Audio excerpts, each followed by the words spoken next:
With the South Carolina Gamecocks now 6 games into the 2022 football season, it's time to reevaluate where the team is at. What are some of the positives and negatives on the team, and what are some adjustments that they could make? I'm going to discuss all that today on the Locked On Gamecocks podcast. Our Locked On Gamecocks, your daily podcast on the South Carolina Gamecocks, part of the Locked On Podcast Network, your team every day.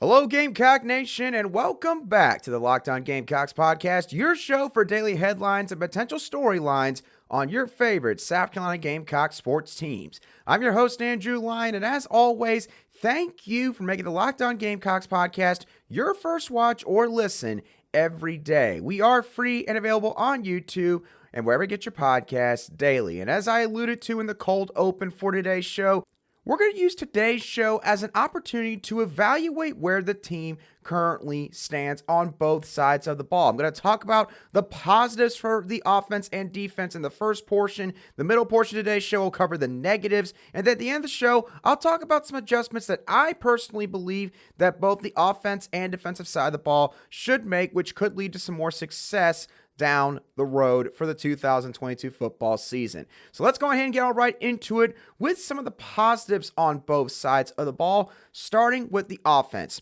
And the first positive that I could come up with, and this was a no-brainer, honestly, MarShawn Lloyd's coming out party. Of course, everybody knows at this point who follows South Carolina football what the story has been with MarShawn Lloyd. He came into South Carolina as a highly touted, highly ranked 4-star or 5-star recruit, depending on where you looked for the 2020 recruiting class. He was on pace to be South Carolina's starting running back, ahead of Kevin Harris, who is now in the NFL, by the way, for the 2020 season, but he tore his ACL in a freakish non-contact play in fall camp that year. So he missed all of 2020. 2021, he comes back, but MarShawn is clearly not the same player. He's a little bit hesitant in terms of trying to figure out which way he wants to go. His cuts just were not as explosive.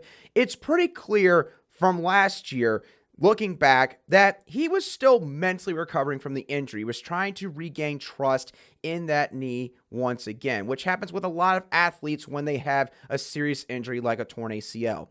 This year, MarShawn Lloyd has officially made his comeback. And of course, we talked about this coming out of the spring game. We talked about this coming into the season, how everyone thought, based on what they had seen from him in practice clips and in the spring game, that MarShawn was officially back. But the first few games, we didn't really see a whole lot from him, partly because of the game plan, in my opinion, for those first 3 games, and some lackluster perimeter blocking against Georgia State. But he has proven in the last 3 games that he is a threat every time he has the football in his hands. In the last 3 games alone, MarShawn Lloyd is averaging 7.48 yards per carry on 48 carries and has rushed for 6 touchdowns. He also has 149 receiving yards and 2 receiving touchdowns on 15 receptions over the course of the season so far. And I've talked about this now multiple times, but MarShawn has just got so many great qualities that you want in a solid SEC running back. He's got really solid balance. He runs with a lot of grace and dexterity, but at the same time combines that with very violent and physical running for a guy who I believe is listed at 5'9" and somewhere close to 200 pounds at running back. MarShawn's got a lot of lower body explosion. He continuously drives his legs, which makes it harder to tackle him around his lower half. And in terms of his upper body, he's got a lot of power and strength there as well. We've seen multiple stiff arms from him on multiple linebackers in some of these football games. And MarShawn just rushed for over 100 yards for, I believe, the first time ever against an SEC opponent this past weekend against Kentucky. So MarShawn, he has been a big part of this offense in the last few games, and I'll talk about the end why going forward he should continue to remain a focal point. Another positive from this offense has been the 1-2 tandem of Antwane Wells Jr. and Jalen Brooks at wide receiver. And this has honestly been a really big feel-good story for this Gamecock football team for differing reasons when you look at both these guys. Antwane Wells Jr., you got to think about this. Last year, he was playing for James Madison, who is a very respectable football program. Don't get me wrong on that. They're actually undefeated right now. But last year, was their last year as an FCS school, one level below the FBS level where South Carolina plays at. And now he's playing for an SEC team, and he's the leader for the team in receptions, receiving yards, and he's tied for the lead in receiving touchdowns halfway through the season. Just a really remarkable feat that not very many athletes can quite honestly go in and do. But Antwane Wells has been doing just that so far. And then you look at Jalen Brooks. He was gone, of course, for at least half of the 2021 football season, basically left the team to take care of some things in his personal life off the field. And there were questions at times as to whether or not he was going to be able to come back. But Jalen Brooks has come back. He seems like he's better than ever, both on and off the field, and he's made a real impact for this football team. Both of these guys have been helping a ton in terms of play breakdowns, being able to scramble open, making some guys miss, or breaking tackles in the open field. And neither of these guys have been afraid to get after in terms of blocking, especially Antwane Wells. If you saw that crackback block on that last touchdown for South Carolina in the Kentucky game, if you had any doubts about that with Antwane Wells especially, there was your answer to that question. Now, when looking at the defensive side of the ball, there's been a couple positives there as well. In particular, the emergence of freshman sensation Nick Emmanwori. It's been a while since we've mentioned his name, so let's talk about him once again. This young buck is still special. He is leading the team in tackles with 37 total up to this point in the year, including a game-high 14 tackles against the defending national champions in the Georgia Bulldogs back in week 3. Now, what makes him different from most freshmen is the instincts that he has, the ability to sort of read how the play is progressing quicker than most freshmen who play at safety. He also has a willingness to go up and tackle guys in the open field. He's not afraid to be physical. He understands how to attack certain ball carriers sort of based on their running style and the stature that they carry. It's very rare traits that you see out of a freshman safety in the SEC, but Nick Emmanwori has that, and again, it's why I think that he will be playing on Sundays later in the future. Another positive from this defense has been the all-hands-on-deck approach this defense has had to have so far this year.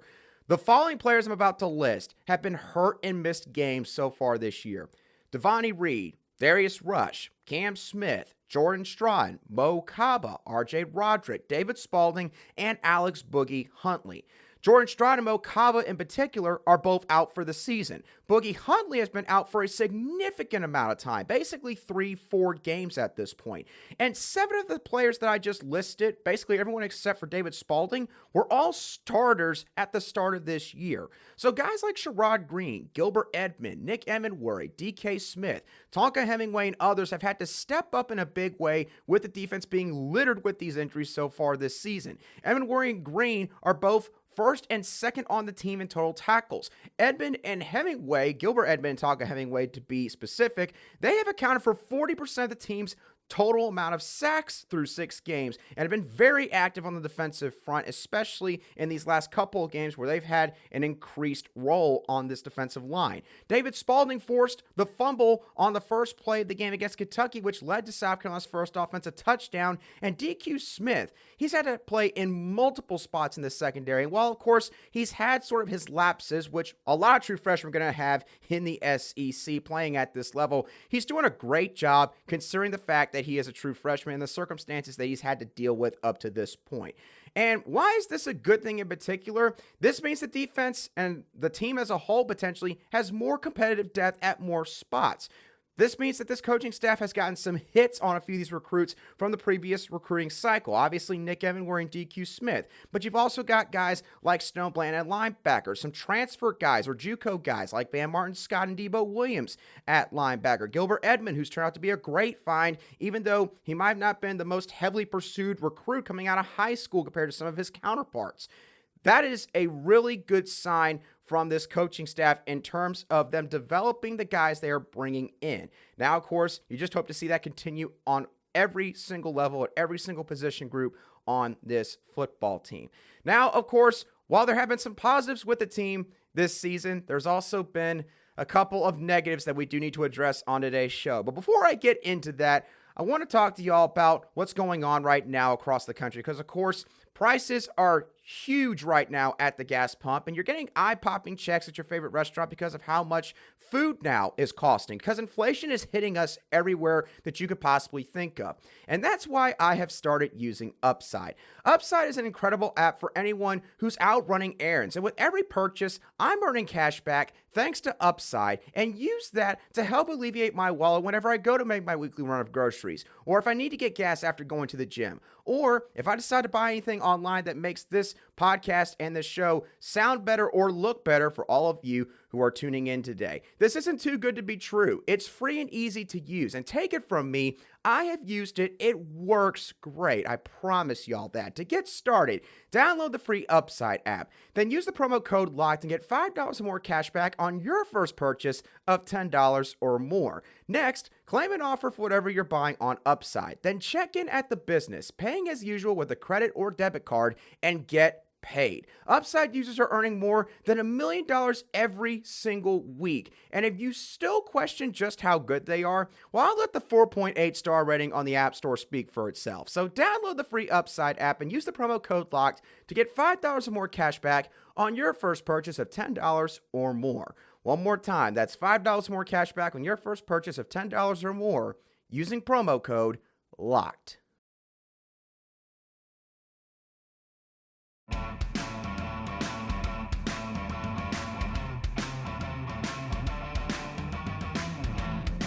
Welcome back to the Locked On Gamecocks podcast, where we cover your South Carolina Gamecocks every single day. All right, so I covered the positives for both the offense and defense back in the beginning of the show. Now let's talk about the negatives for both sides of the ball. Let's start with the offense. And with the first negative on offense, I got to talk about Spencer Rattler's play and his ability to adapt to this pro-style offense. Look, at this point, South Carolina has played 6 games this season. So I think that myself and people who cover South Carolina, the fan base in particular, has gotten a decent enough sample size to see really what this team is getting with Spencer Rattler at quarterback. There's clearly some traits that he has from probably when he was playing back in high school that he has been seemingly unable to shake, seemingly unable to get past. And it kind of reminds me of Jason Brown from last year in the sense that there are some times where Spencer Rattler just kind of goes out there, and again, it seems like he's just sort of leaning on the talent that he knows that he has. And I talked about this earlier in the season. It can be real dangerous for an exceptional athlete in any sport when they know just how gifted they are. It can either serve as a blessing because they end up remaining humble and maybe they understand that with the amount of talent they have, they could make it to where very few people can surpass them at their particular position or in that sport. And so they work harder in order to keep it that way. Or they know because of the talent that they have, they try to lean on that at times to get them out of sticky situations. And unfortunately, it seems like based on the way he's played at times, Spencer Rattler is more so in the latter part of that sort of hypothetical there. He leans more on his talent. And there's times where he's trying to make throws off balance that, again, there's no need for him to be trying to throw it off balance. There's times where he leaves the pocket when he doesn't need to leave the pocket. And it's, again, backyardish type football, really, that they see from him at times. He's a quarterback that you really have to cater to with your offensive system, in my mind. I don't mean that as a bad thing, but in the sense that if some of these habits aren't going to get kicked to the curb, then you're just going to have to try to work around them as best as you can without sacrificing the entire offensive system. Because you can't try and continuously force him to try and adapt to the offense you want to run if there's certain things that he's just not going to run correctly. And you have to have guys around him that can make plays constantly. And there's been times, of course, where South Carolina's been able to do that. MarShawn Lloyd's a great example from behind him at running back. And there's other times where maybe the receivers aren't getting enough separation, which just makes things worse. It compounds the problems at the quarterback spot for South Carolina. So Spencer Rattler's play, there's no getting around it. It's been a problem on this offense so far this season. Another problem with this offense has been an inability to run the football on the edge in particular. The Gamecocks have seen a lot of success with certain run concepts like counter, inside zone, and duo. But certain plays like maybe some outside sweeps or outside zones, to keep it simple, have seen little to no success, especially against higher level competition, more athletic defenses. And I think that this is due to it not fitting the offensive line's overall skill set. And you might be wondering, well, if they could run certain inside zone run concepts, Andrew, then what makes it so much more difficult for this offensive line to run zone concepts that just go more towards the perimeter? Well, in my mind, it's because this offensive line, they don't have the technique necessarily, or maybe they just don't have the traits that you look for in offensive linemen that can get out to the edge as quickly as possible. This is evidenced by what they did in 2020.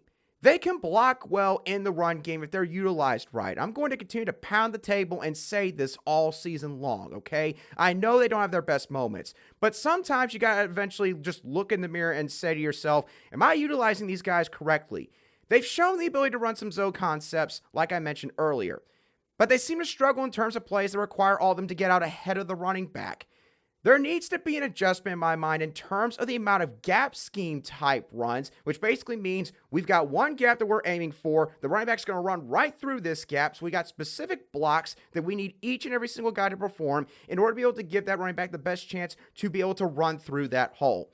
That's what they did in 2020 with Kevin Harris when Mike Bobo was the offensive coordinator. And I'm not saying you got to scrap all the zone blocking runs. Some of them, the offensive line runs quite well, especially on the inside. Hold on to that in the playbook. But I think that it's time to start taking a look at more gap scheme type runs to try to expand the horizons in the run game. Because if you continue to be able to just run inside but nowhere else, defenses are going to start adjusting to that. It's going to be a more condensed box. Linebackers are going to be stacked in those A and B gaps, and it's going to make it a lot harder just purely based on numbers and the athleticism in this conference for you to be able to just continue to just run those same plays over and over again. It's going to catch up at some point, one way or another, if no adjustments are made.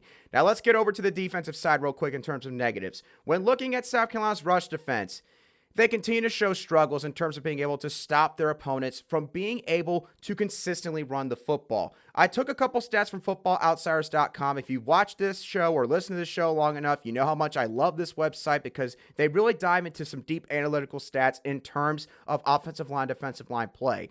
When looking at line yards per carry, which basically means how much push does the opposing offensive line create on any run plays against South Carolina? South Carolina's defensive line gives up an average of 2.93 line yards per carry. Basically, that's the amount of cushion that opposing running backs are getting on average. This is tied for the worst mark in the SEC. In terms of standard downs, line yards per carry, which is basically the same exact situation, except for this is specific to plays like first down, 2nd and 7 and fewer, 3rd and 4 or fewer, and 4th and 4 or fewer. South Carolina is still giving up 2.89 line yards per carry on those specific type of plays. That's the second worst mark in the SEC. And if you're confused by the stats I just threw out there, don't worry about it then. This is basically what you need to know. The Gamecocks, who have played against two Group of 5 teams in Georgia State and Charlotte, an FCS team in South Carolina State, and arguably one of the worst offensive lines they're going to play all year in conference play in Kentucky last weekend, are getting blown off the line constantly. And this is despite the fact that they've played opponents like I just listed a moment ago. This is an area that has got to change one way or another, whether it's the sheer will and effort from the defensive front, if it's a coaching thing, I'm not quite certain at this point, but either way, something has got to change because this cannot continue against some of these teams that are going to play down the line. Another negative with this defense, South Carolina's inability to get to the quarterback. If you look at South Carolina's first 5 games, we've talked about this. They only had 4 sacks. Now, they registered 6 against Kentucky, and that's great. That was an awesome performance by the defensive front, something that they should have done. We do have to take into account, however, that they were facing a backup quarterback in Kaiya Sheeran in his first ever collegiate start, an offensive line that had given up 19 sacks heading into the contest.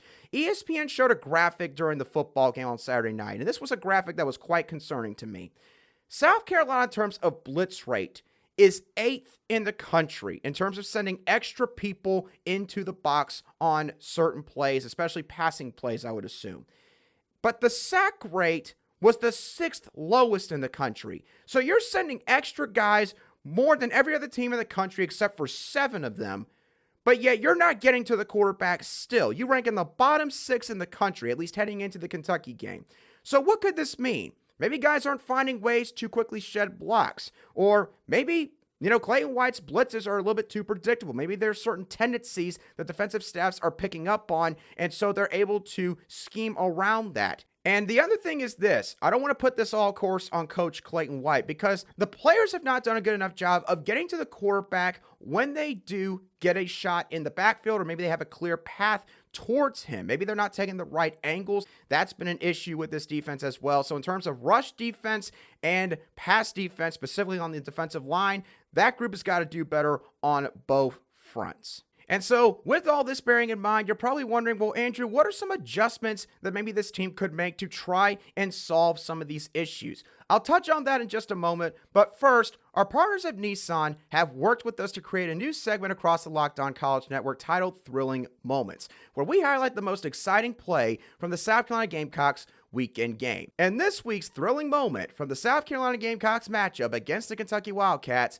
comes from halfway in the fourth quarter, where the Gamecocks were at Kentucky's 24-yard line and driving down the field. Spencer Rattler faked the handoff to MarShawn Lloyd and with the help of misdirection, did a reverse sweep toss to Jalen Brooks, who with the help of blockers in Juice Wells, MarShawn Lloyd, and Travion Keenan, weaved his way into the end zone, putting the Gamecocks up 17 points with 7 minutes to go in the ball game, and thus putting the final nail in the coffin for this contest, and more specifically for the Kentucky Wildcats. This segment has been inspired by the thrilling new design features across Nissan's new lineup of vehicles. Pursue what thrills you in the all-new Frontier, Armada, or Pathfinder today. Available now at nissanusa.com.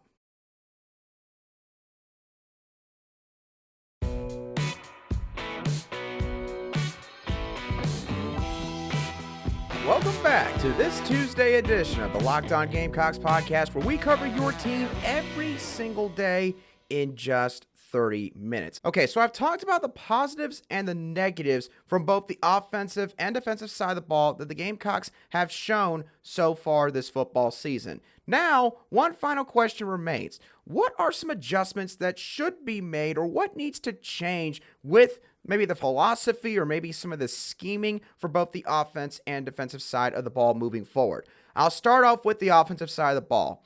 There's a couple of key things that I think this offense needs to do from Game 7 all the way throughout the rest of the regular season. This offense needs to revolve more around MarShawn Lloyd and his ability to create extra yards in the running game. I think that at this point, after what Gamecock Nation has seen the last few weeks, after what MarShawn Lloyd has shown against Charlotte, South Carolina State, and now Kentucky, who, again, unlike Kentucky's offensive line and quarterback, were not maybe necessarily as banged up. They did not have, I think, one of their starting linebackers in the game, admittedly, but otherwise, Kentucky was pretty healthy on that side of the ball. And MarShawn Lloyd, once again, despite a few certain plays maybe being almost blown up right from the very get-go, still found a way to rush for over 100 yards on around somewhere between 16 to 24 carries, somewhere in that range. And at this point, I think that it's pretty clear and evident that MarShawn Lloyd's the kind of running back, you got to get him the ball at least 20-plus times a game. I mean, he has got to have his hands on the ball in some way, shape, or form, especially when you include how Spencer Rattler's played at quarterback so far this year. And again, I won't talk about this too much more, but I mentioned it earlier in the show. Spencer Rattler has not really lived up to the expectation levels that were set on him when he transferred to South Carolina.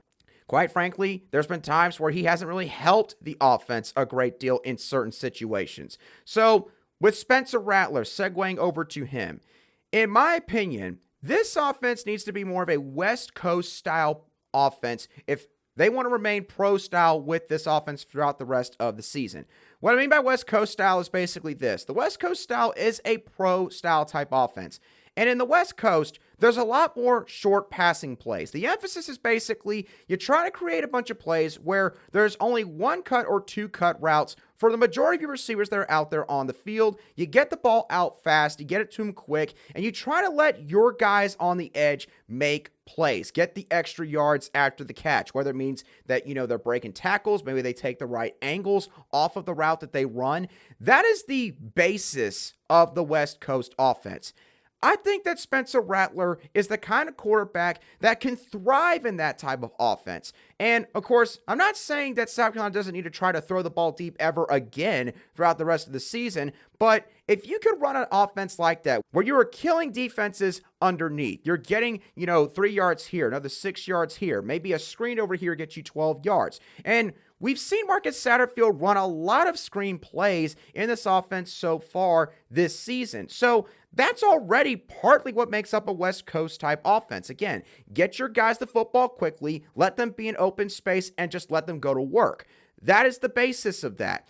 If South Carolina can do that, they can combine that with the running game that they have with MarShawn Lloyd, a running game that's really emerged the last few weeks, now that's been prioritized more, and still sprinkle in some intermediate to deep passing plays off of some drop back play action throws, then I think South Carolina's offense could have more success. Now, does this mean that South Carolina's going to average like 35 plus points a game if they run that kind of offense?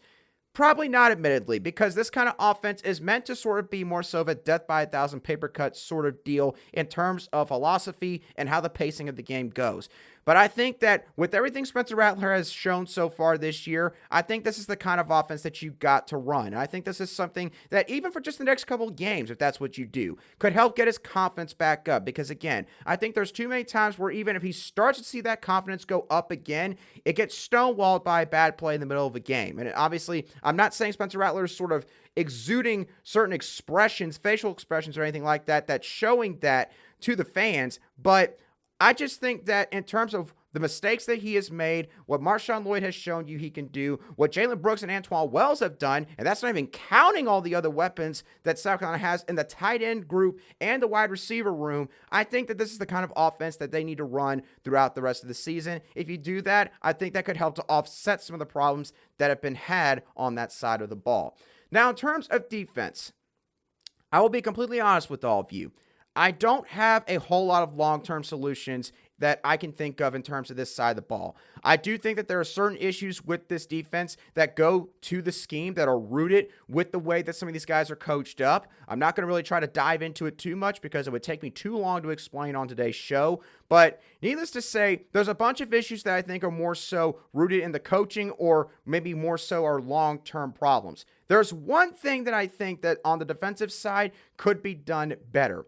In terms of trying to get to the quarterback, we've seen Clayton White call a ton of blitzes, as I just mentioned with the statistic earlier in the show.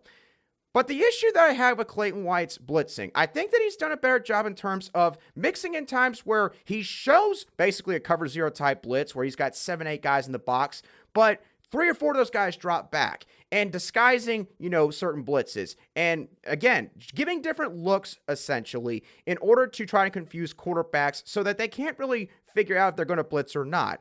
The one problem with South Carolina's blitzing patterns that I have noticed, they don't do a whole lot of stunting up front. What I mean by that is, I've talked about it on the show before multiple times, having one guy basically crash into one gap and sort of another defender weave out of their gap and take over the gap that has now been vacated by the first defender. You see this a lot with defensive lines in the NFL, especially because in the NFL, they don't want to have to commit a bunch of guys to pass defense over and over and over again, trying to rush the quarterback. So you see stunt moves in order to try to sort of make up for that. South Carolina needs to do this more because you've got athletes on this defensive line. You got guys in Zacch, Pickens, and Jordan Burch who are extremely powerful and explosive. You got a guy in Gilbert Edmond who's got solid length and speed off the edge. You got a guy in Tonka Hemingway who is just an absolute load to stop at times. Young bucks like TJ Sanders, Nick Barrett, who can just eat up basically 2 gaps by himself. I mean, you've got a variety of skill sets on that defensive front. So why aren't there more stunt moves with those 4 guys? I think that if you did that a lot more than just having guys just basically straight up rush in the gap they're originally lined up in from the start of the play before the ball's even snapped, you would see some more success. You'll confuse offensive line units even more. You'll open up more opportunities for the defensive line to get to the quarterback, and thus subsequently, you will probably get more sacks. You could do certain unique blitz patterns with linebackers that are in the box. Maybe you have one linebacker crash into one A gap, the opposite A gap, and the other guy go around to the other A gap or B gap. Again, I'm not going to dive too much into that. The point being, vary up the blitz patterns and the gaps in which these guys are taking. I think you'll see more success on that side of the ball in terms of getting to the quarterback. So what are y'all's thoughts on the positives and negatives from this team so far this season that I did not mention on today's show? What are some adjustments that you think should be made on either side of the ball? I want to hear your thoughts in the comments section if you're watching today's show on YouTube. But if you're listening to today's show on an audio podcast app, you can also shoot me a message at @alion_SC on Twitter, and I'll try to respond to you as quickly as I see your message. And of course, if you want to catch up on some other SEC teams in the conference, then go check out Chris Gordy over on Locked On SEC, where he covers the entire SEC conference in just 30 minutes with the help and assistance of the local team experts of Locked On who cover SEC programs. So again, make Locked On SEC your second listen after, of course, the Locked On Gamecocks podcast. But with that being said, y'all, I don't have any more for y'all on today's show. Have a great rest of your Tuesday, and I'll catch y'all on the next show of the Locked On Gamecocks podcast.